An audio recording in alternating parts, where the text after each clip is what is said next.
Jen. Wyglądała czarująco. Czarne, falujące, upięte złotym diademikiem loki opadały lśniącą kaskadą na ramiona i wysoki kołnierzyk długiej brokatowo-białej sukni o bufiastych, czarnoprążkowanych rękawkach, ściągniętej w stanie niezliczoną liczbą udrapowań i liliowych wstążek. Kwiaty. Nie zapomnij o kwiatach. Powiedziała Tris Merigold, cała w głębokich błękitach, wręczając narzeczonej bukiet białych róż. Och, Jen. Tak się cieszę. Tris, kochana. Załkała niespodziewanie Yennefer, po czym obie czarodziejki objęły się ostrożnie i pocałowały sobie powietrze obok uszu i brylantowych kolczyków. Dość tych czułości. Powiedziała Nenneke, wygładzając na sobie fałdy śnieżno-białego stroju kapłanki. Idziemy do kaplicy. Jola, Euneit, podtrzymajcie jej suknię, bo wywali się na schodach. Yennefer zbliżyła się do Geralta, dłonią w białej koronkowej rękawiczce poprawiła mu kołnierz czarnego, szamerowanego srebrem kaftana. Wiedźmin podał jej ramię. Geralt. Szepnęła mu tuż obok ucha. Wciąż nie mogę w to uwierzyć. Odszepnął. Kocham cię. Wiem. Gdzie do jasnej cholery jest Herwik? Nie mam pojęcia. Rzekł Jaskier, przecierając rękawem klamry modnego kubraka barwy wrzosu. A gdzie jest Ciri? Nie wiem. Zmarszczyła się Yennefer i pociągnęła nosem. Ach, ależ śmierdzi od ciebie pietruszką, Jaskier.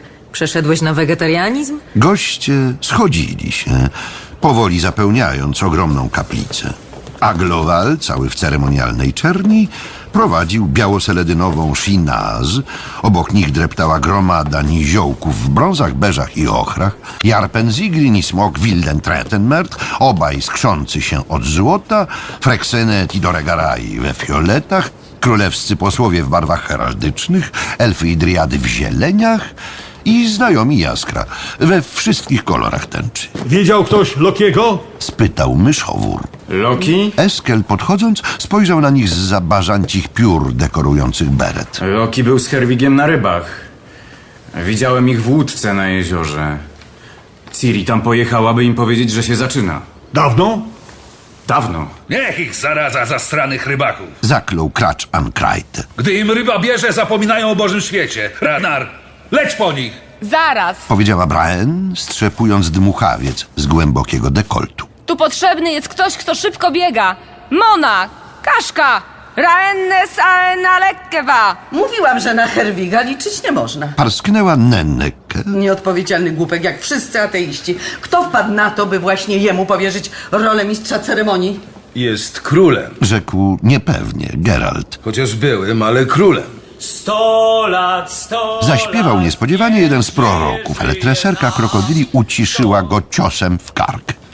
W gromadce niziołków zakotłowało się. Ktoś zaklął, ktoś inny dostał kuksańca. Gardenia Biberwelt wrzasnęła, bo Doppler Teliko przydeptał jej suknię. Medium płci żeńskiej zaczęło szlochać. Zupełnie bez powodu. Jeszcze chwila. Zasyczała Yennefer zza mile uśmiechniętych warg, mnąc bukiet. Jeszcze chwila, a szlak mnie trafi. Niech to się wreszcie zacznie. Niech to się wreszcie skończy. Nie wierć się, Jen, Warknęła Tris. bo tren się urwie. Gdzie jest gnom? Schutenbach! Wrzasnął któryś z poetów. Pojęcia nie mamy! Odwrzasnęły chórem 4 dziwki. To niech go ktoś poszuka do cholery. Krzyknął Jaskier. Obiecał nazrywać kwiatów i co teraz? Ani Schutenbacha, ani kwiatów. I jak my wyglądamy? Przy wejściu do kaplicy zakotłowało się i do środka wbiegły obie wysłane nad jezioro driady, krzycząc cienko, a za nimi wpadł Loki, ociekający wodą i szlamem, krwawiący z rany na czole. Loki! Krzyknął Kracz Ankrajte. Co się stało? Rozdarła się Kaszka. Kwesaen! Braen dopadła córek, cała roztrzęsiona, w podnieceniu przechodząc na dialekt brokilońskich driad. Keseaen! Ke succesveal! Kaerme? Wywalił nam łódkę Wydyszał Loki. przy samym brzegu. Straszny potwór. Walnąłem go wiosłem, ale przegryzł wiosło. Geralt! Krzyknęła Brian. Geralt! Mona mówi, że do Cinerea! Żyrytwa! Wrzasnął Wiedźmin. Eskel, leć po mój miecz! A, moja różdżka! Krzyknął Dorregaraj. Radcliffe, gdzie moja różdżka? Ciri! Zawołał Loki, ocierając krew z czoła. Ciri się z nim bije! Z tym potworem! Przekrew, Ciri nie ma z żyrytwą żadnych szans! Eskel, konia! Czekajcie! Yennefer zdarła diademik i cisnęła nim o posadzkę. Teleportujemy was. Będzie prędzej. Doregaraj, Tris, Radcliffe, dajcie ręce. Wszyscy zamilkli, a potem wrzasnęli głośno. W drzwiach kaplicy stanął król Herwig, mokry, ale cały. Obok niego stał młodziutki chłopak z gołą głową w błyszczącej zbroi dziwnego systemu, a za nimi weszła Ciri, ociekająca wodą, ubłocona, rozczochrana, z gwejrem w dłoni. W poprzek jej policzka od skroni po podbródek biegło głębokie, paskudne cięcie, krwawiące silnie przez przyciskany do twarzy udarty rękaw koszuli. Zabiłam ją. Powiedziała niewyraźnie Wiedźminka. Rozwaliłam jej łeb. Zachwiała się. Geralt, Eskel i Jaskier podtrzymali ją, unieśli. Ciri nie wypuściła miecza. Znowu. Stęknął poeta. Znowu dostała prosto w buzię. Co za cholernego pecha ma ta dziewczyna. Yennefer jęknęła głośno, dopadła Ciri, odpychając Jarrę, który z jedną ręką tylko zawadzał. Nie bacząc, że zmieszana z mułem i wodą krew plami i niszczy jej suknię, czarodziejka przyłożyła Wiedźmince palce do twarzy i wykrzyczała zaklęcie. Geraltowi wydało się, że cały zamek zadygotał, a słońce na sekundę przygasło. Yennefer odjęła dłoń od twarzy Ciri i wszyscy ochnęli z podziwu. Ohydna rana ściągnęła się w cieniutką czerwoną kreskę, zaznaczoną kilkoma małymi kropelkami krwi. Ciri obwisła w trzymających ją ramionach. Brawo! Rzekł Dorregaraj. Ręka mistrza! Moje uznanie. Jen. Powiedziała głucho Tris, a Nennek rozpłakała się.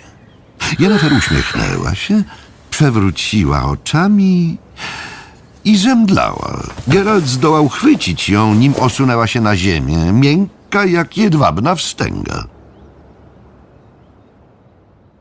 Spokojnie, Geralt. Powiedziała Nennek. Bez nerwów. To i zaraz minie. Wsiliłaś jej to wszystko, a do tego emocja. Ona bardzo kocha Ciri. Wiesz przecież. Wiem. Geralt uniósł głowę, popatrzył na młodzika w błyszczącej zbroi stojącego przed drzwiami komnaty. Słuchaj no, synku. Wracaj do kaplicy. Nic tu po tobie. A tak między nami to ktoś ty taki. Jestem Galahad. Bąknął rycerzyk. Czy wolno mi zapytać, jak się czuje ta piękna i waleczna panna? Która? Uśmiechnął się Wiedźmin. Są dwie. Obie piękne, obie waleczne i obie panny. Z czego jedna jest jeszcze panną przez przypadek. O którą ci chodzi? Młodzik zaczerwienił się wyraźnie. O tę młodszą. Powiedział. O tę, która bez wahania rzuciła się, by ratować króla rybaka. Kogo? On ma na myśli Herwiga. Wtrąciła Nennek. Żyrytwa zaatakowała łódź, z której Herwig i Loki łowili ryby.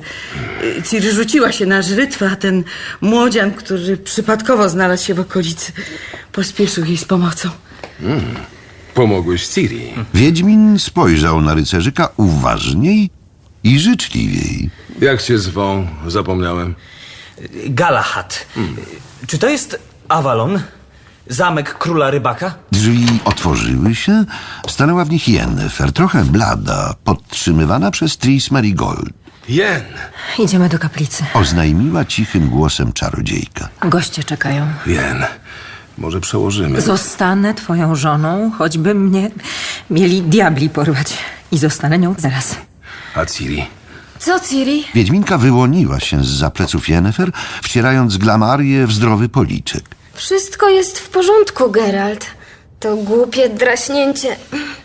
Nawet nie poczułam. Galahad z skrzypiąc i brzęcząc zbroją, ukląkł, a raczej zwalił się na jedno kolano. Piękna pani!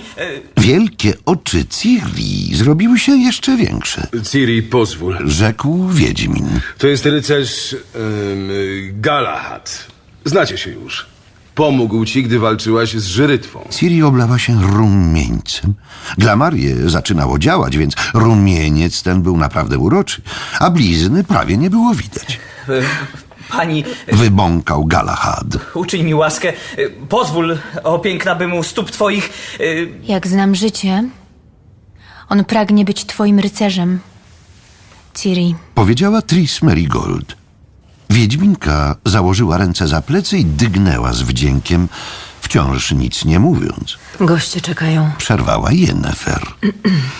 Galahad, widzę, że nie tylko waleczny, ale i uprzejmy z ciebie chłopak. Walczyłeś ramię w ramię z moją córką. Podasz jej więc ramię w czasie uroczystości. Ciri, biegiem przebieraj się w suknię. Geralt, uczesz się. I włóż koszulę do spodni, bo ci wylazła. Chcę was wszystkich widzieć w kaplicy za 10 minut. Ślub udał się znakomicie. Panie i panny popłakały się gremialnie. Ceremonię poprowadził Herwig, chociaż były, ale jednak król. Wesemir z Kaer Morhen i Nenneke odegrali rolę rodziców narzeczonych, a Tris Merigold i Eskel robili zadróżbów. Galahad prowadził Ciri, a Ciri czerwieniła się jak piwonia. Ci, którzy mieli miecze, utworzyli szpaler. Koledzy Jaskra brzdąkali na lutniach i gęślach i śpiewali pieśń specjalnie ułożoną na tę okazję. Przy czym w refrenie wspomogły ich rude córki Frexeneta i Syrena Shinaz, słynąca szeroko z pięknego głosu. Jaskier wygłosił mowę, życzył nowożeńcom szczęścia, powodzenia, nade wszystko udanej nocy poślubnej, za co dostał od Yennefer kopniaka w kostkę. Potem wszyscy kopnęli się do sali tronowej i oblegli stół. Geralt i Yennefer z dłońmi wciąż związanymi jedwabną szarfą zasiedli w szczycie, skąd uśmiechali się, odpowiadając na toasty i życzenia. Goście, którzy w większości wychulali się i wyswawolili ubiegłej nocy, ucztowali statecznie i dystyngowanie. I przez zadziwiająco długi czas nikt się nie urżnął. Niespodziewanym wyjątkiem był jednoręki Jarre, który przebrał miarę, nie mogąc znieść widoku Ciri płonącej rumieńcami pod maślanym wzrokiem Galahada. Nikt również nie znikał, jeśli nie liczyć Kaszki, którą jednak wkrótce odnaleziono pod stołem, śpiącą na psie. Upiorom zamczyska Rozrog poprzednia noc także musiała dać się we znaki, bo nie dawały znaku życia. Wyjątek stanowił obwieszony resztkami całunu kościotrup, który znienacka wychynął z podłogi za plecami Aglowala, Frexeneta i Myszowora. Książę baron i druid zajęci jednak byli dyskusją o polityce i zlekceważyli zjawę. Kościotrup rozeźlił się brakiem atencji, przesunął się wzdłuż stołu i zaszczękał zębami tuż nad uchem Tris Merigold. Czarodziejka, czule przytulona do ramienia Eskela z Kaer Morhen, uniosła wdzięcznie białą rączkę i strzeliła palcami. Kośćmi zajęły się psy. Niechaj wielka Melitele wam sprzyja, kochani. Nenneke pocałowała Yennefer i stuknęła pucharem w kielich Geralta. Cholernie wiele czasu wam to zajęło, ale nareszcie jesteście razem. Cieszę się ogromnie. Ale mam nadzieję, że Ciri nie weźmie z was przykładu. Jeżeli sobie kogoś znajdzie, będzie krócej zwlekać. Wygląda, Geralt ruchem głowy wskazał na zapatrzonego w Wiedźminkę Galahada. że już sobie kogoś znalazła. A mówisz o tym dziwaku? Żachnęła się kapłanka. O nie, nie będzie chleba z tej mąki. Przyjrzałeś mu się? Nie? To zobacz, co on robi. Niby migdali się do Ciri, ale bez przerwy ogląda i obmacuje wszystkie puchary i kubki na stole. No, sam przyznasz, to niezbyt normalne zachowanie. Dziwię się tej dziewczynie, że gapi się na niego jak na obraz. Jarę. O, to co innego. Chłopak rozumny, stateczny. Twój rozumny i stateczny Jarę właśnie osunął się pod stół. Przerwała zimno Yennefer. Dość już o tym, Nenneke. O, Ciri idzie do nas. Popielatowłosa wiedźminka usiadła na zwolnionym przez Herwiga miejscu i przytuliła się mocno do czarodziejki. Wyjeżdżam. Powiedziała cicho. Wiem, córeczko. Galahad jedzie ze mną. Nie wiem po co, ale przecież nie mogę mu zabronić, prawda? Prawda. Geralt, Yennefer uniosła na męża oczy płonące ciepłym fioletem. przejdź się dookoła stołu, porozmawiaj z gośćmi. Pozwalam ci też wypić 1 puchar. Mały. A ja chciałabym porozmawiać tu z moją córką. Jak kobieta z kobietą. Wiedźmin westchnął.